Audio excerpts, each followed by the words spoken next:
Hey, welcome to the Backwoods Gourmet. As you can see by that intro, it friggin' poured a minute ago. They totally delayed this. We were going to do this for you yesterday. Completely rained till way after dark. So we're going to try this again. Today we're going to show you how to clean and fry up a whole grouper and some Lodge cast irons. Y'all stay tuned. So what we got going here is we've got the Lodge cast iron fish pan, and we got it up on our good old Coleman propane stove. Since it's still sprinkling, we're going to be frying today, so definitely you don't want to try to attempt this when there's any chance of rain, because if it starts raining in that hot grease, you're going to have a giant freaking major 911 experience. Okay, so you know, oil and grease, especially hot grease, do not mix whatsoever. So do not attempt to do this when you're camping if there's any chance of rain, and if there is, then you might want to do it like under a little canopy or something like that. I just turned off the fire. We just kind of preheating this pan so that when we put our oil in there, it doesn't suck all, it doesn't take so long to get hot, while we're going to get our grouper ready for frying and holding. So here's our grouper. I think this is a snowy grouper. I bought this at the Restaurant Depot's fish market. They just came in season a little while back. So first thing we're going to do is going to take a serrated steak knife, which I found works pretty good, and I'm going to go ahead and just scale and try to get all the scales off of it, because we're going to cook this guy's skin off. All right, and this is going to make a mess, so you want to take it outside, probably a good idea. So I took him out to the cleaning table outside. One thing about groupers they're large fish, but they got very, very small scales. So what I find helps if you use a steak knife like this is to actually hold the knife kind of flat. And you see how you hear that sound? It gets up underneath those scales. And that's just going underneath those little skin flaps that are left that are holding the scales on there right now. But I spent a good amount of time to make sure I got all the scales off of it. Okay, for this kind of a fish, big one like this that we're going to do whole, you might be tempted to bring out your your very small, very sharp, this is a polished edge. This is a charade fillet knife a good friend of mine gave me for Christmas years ago. Here you're going to need something more like this. Some of you also may have seen some of my other videos. So you have a Bubba blade, which is fairly sharp. The problem is it's not very stiff. So what I want to do is get behind this pectoral fin here, get that behind that hard bone that's right there. I want to follow that all the way up to the top of his head where all that good meat's at.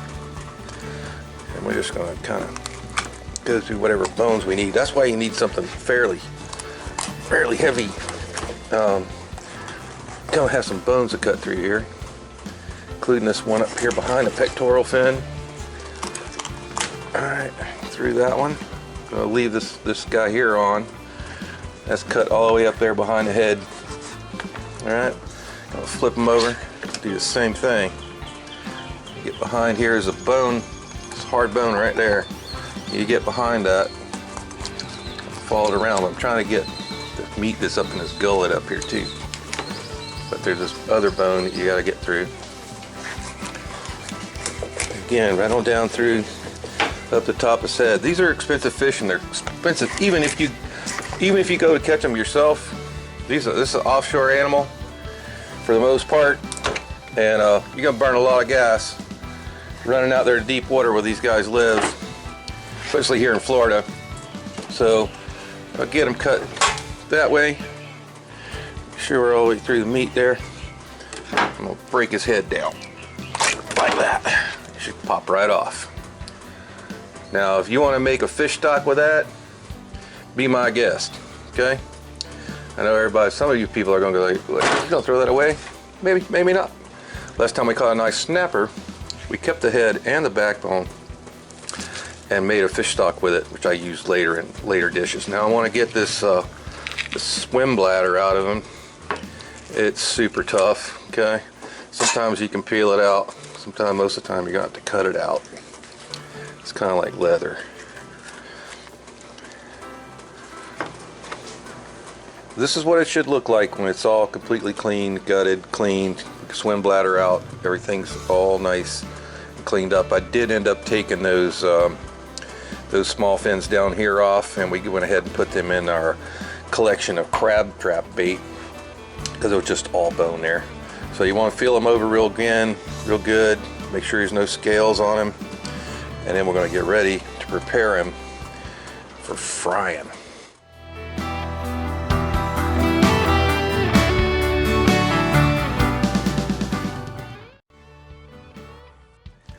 Today we're going to use a new seasoning we've been trying out. This is Key West Spice Company key lime seasoning.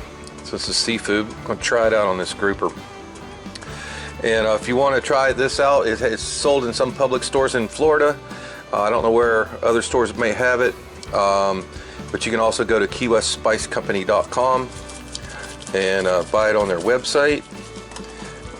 Now, if you do that, make sure you tell them where you heard about it from. It's not super salty, and that's one thing I do like about it. It's got a nice hint of lime in it, which is gonna go great with the fish like this especially. We're gonna kind of open up those cracks that we created with that scoring all the way down to the bone, and that's gonna help seasoning get all the way down in there. All right, now we're gonna be ready to batter them up. So what we're going to use today on this guy is some Louisiana fish fry, unseasoned, okay? This is important. If you're going to use a lot of seasoning like we have here today on your fish, if you want your own seasoning on there, buy the unseasoned. Because if you get seasoning on here like this, and then you go get more seasoning with your fish fry mix, it may be over salty. And one thing around here, I know you guys watch us enough, you know, that I have to watch the salt. Not personally, but Mrs. Backwoods is very sensitive to salt, not for health reasons, but she just grew up not eating a lot of salt. So we're just going to go ahead and sprinkle it all over him, make sure you get the inside. All right, open up those cracks that we created with that scoring. Sure we get some down in there and do that both sides. We want to do this about maybe 10-15 minutes before you're ready to throw them in the fryer, just so that has a time to all get good and married up there. And what I like to do too, I like to just shake off that excess. There's not a big puddle of it that ends up down in the cracks, because that can sometimes not cook all the way and give you a kind of a raw flavor. So I just kind of shake them like that. All right, you ready to go in a few minutes.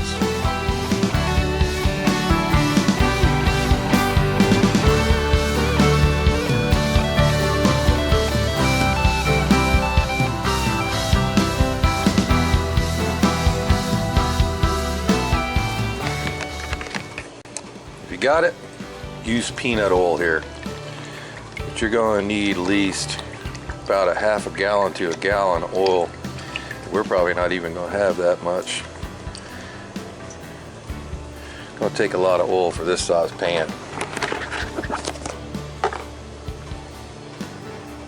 We want to watch the temperature on this. We only want it to be about 300 when we put in the fish. So this is what I call the French fry test. And I just take and drop me one frozen French fry in there, okay? And this, even if you don't have an instant read thermometer like we do, drop that French fry in there. It's going to tell you what that oil's doing, okay? When that thing starts to sizzle really, really well, you're right about 300. So let's check it. It's just started sizzling, and my Thermopin is telling me, give it a second to read there, it's about 254. Okay, so we're getting really close.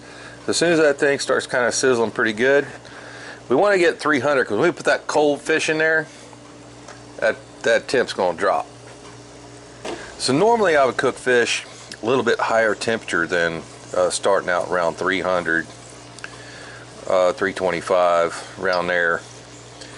But this is going to have to cook a little slower because it's the whole fish. So our French fry is starting to sizzle pretty good. It's right about 300 right now. So I'm going to go ahead and remember, when you lay this guy in here, lay him down real easy and lay him away from you. Alright. And we got a sizzle, but it's not real aggressive. Remember, that fish is almost 2 inches thick in the middle. So you don't want to burn the outside before you cook the inside.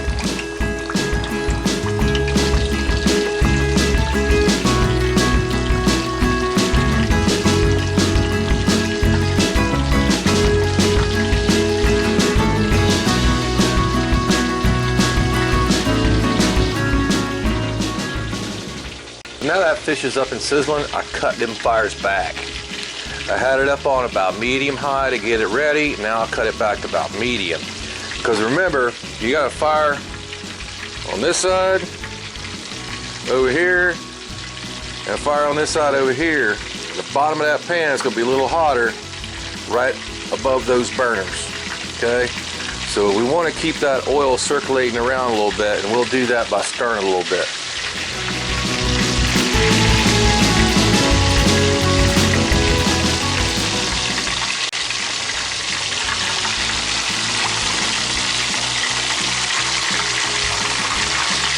Also jiggle them a little bit just to make sure not sticking down on the bottom.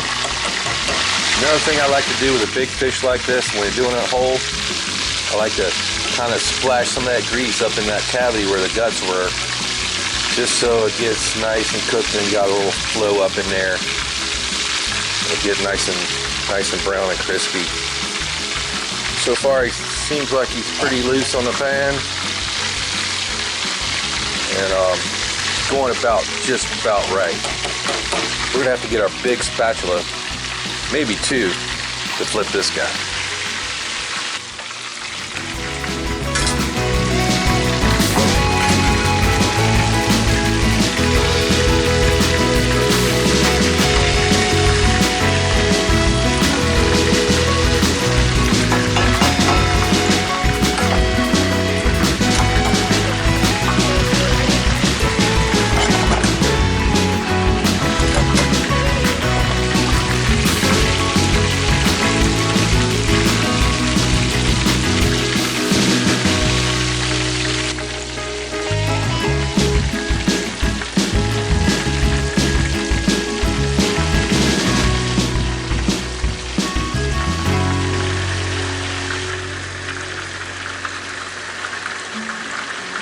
So as the rain comes on back, I'm going to go ahead, take them off. That second side is not going to take as long as that first side because it's already warmed up. We'll take them over there, lay them back in the pan that we battered them with on some paper towels. Just run this spatch around the pan there to loosen up some of the batter that might have stuck to the bottom. Now we're going to go ahead and fry off some French fries. Before we do that, we'll turn this fire back up a little bit.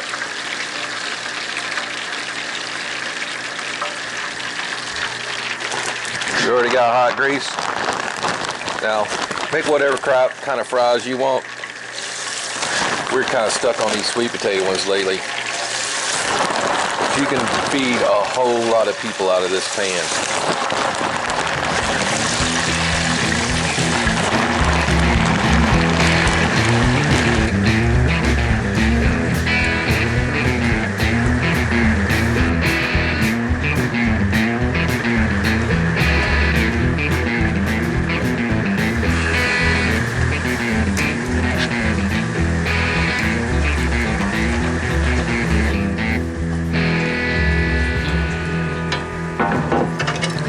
I wanted to show you a Coleman stove issue I've been having right now, and it's got me puzzled.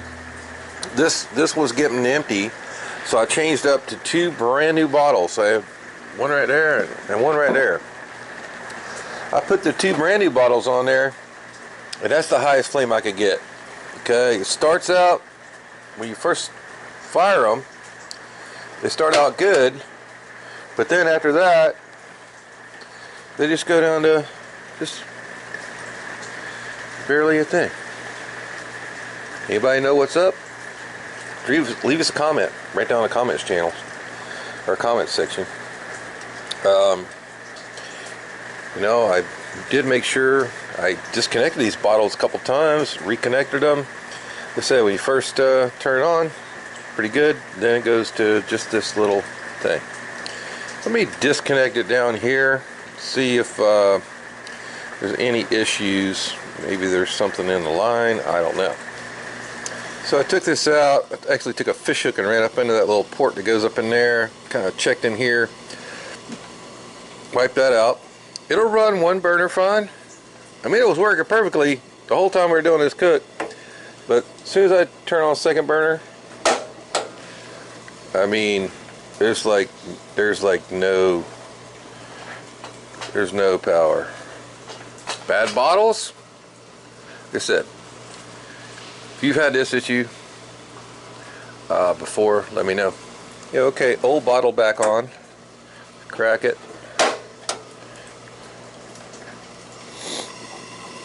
Much more power. You can see that, right? Crack the second burner. Okay, let's wide that one open. You know, they're both going to drop when you got two burners going less than one. But the older bottle here, almost double the power of two brand new ones we just picked up. Two brand new ones.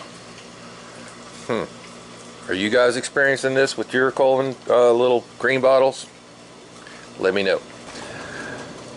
So we're going to go ahead and serve this big old grouper up, family style. Put him right on our big platter, just like that right there. Everybody can kind of reach in there, and when we serve, you can just kind of take your fork, go under those cubes, and bring them out to your plate. So we go ahead, since we're going to do it that way, we're just going to go ahead and layer our sweet potato French fries on one side here. God, those are nice and crispy.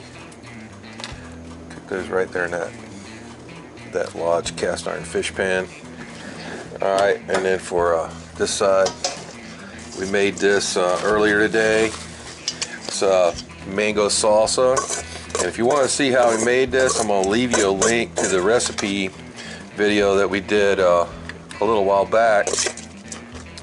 It's super delicious and really easy to make, okay? And it goes with seafood really, really well.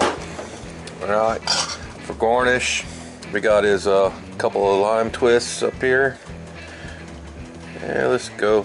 This is going to be great with a squeeze of lime on it.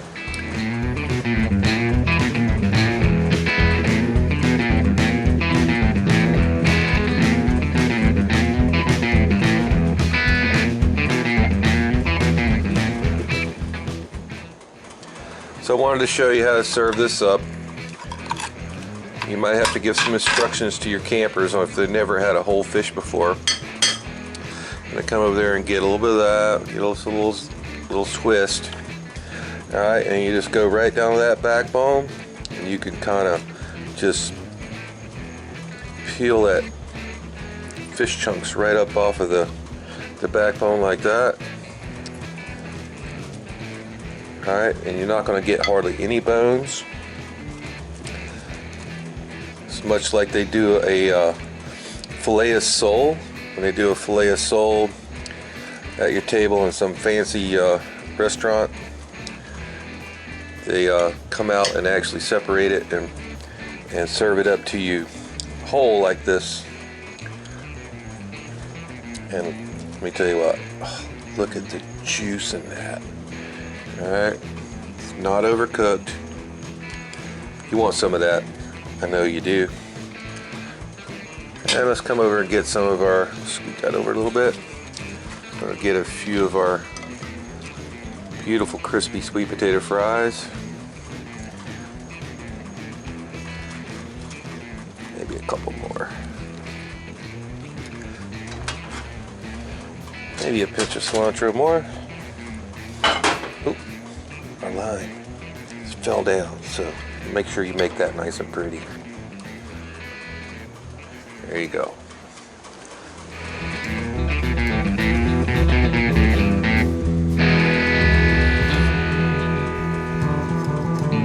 So you guys are always asking us to taste our food. I don't know why, but let's go in, try a little bit of that grouper.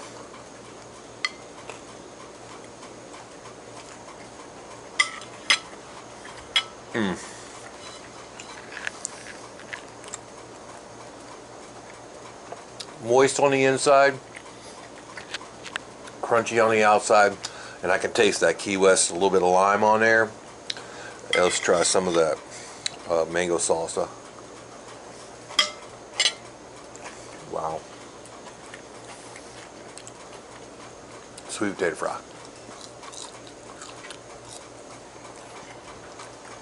Nice and crispy. Like I said, if you make this a camp, everybody's gonna think they're eating at like a, 5-star seafood restaurant, especially if you just went out there and caught this grouper yourself. We didn't do that today, but now weather is not really cooperated, and my boat's really not big enough to get out there to get these guys. But whether you catch it yourself or you get a buddy that does, or buy it at the market like we did, it's still an awesome meal. So thanks for watching the Backwoods Gourmet. If you like what we're doing, please smash that like button right down there. To subscribe to our channel, you can do right there to see another great Backwoods Gourmet video. Gonna be right up there. And for a whole playlist of cooking seafood outdoors, gonna be right up there. We'll see y'all next time.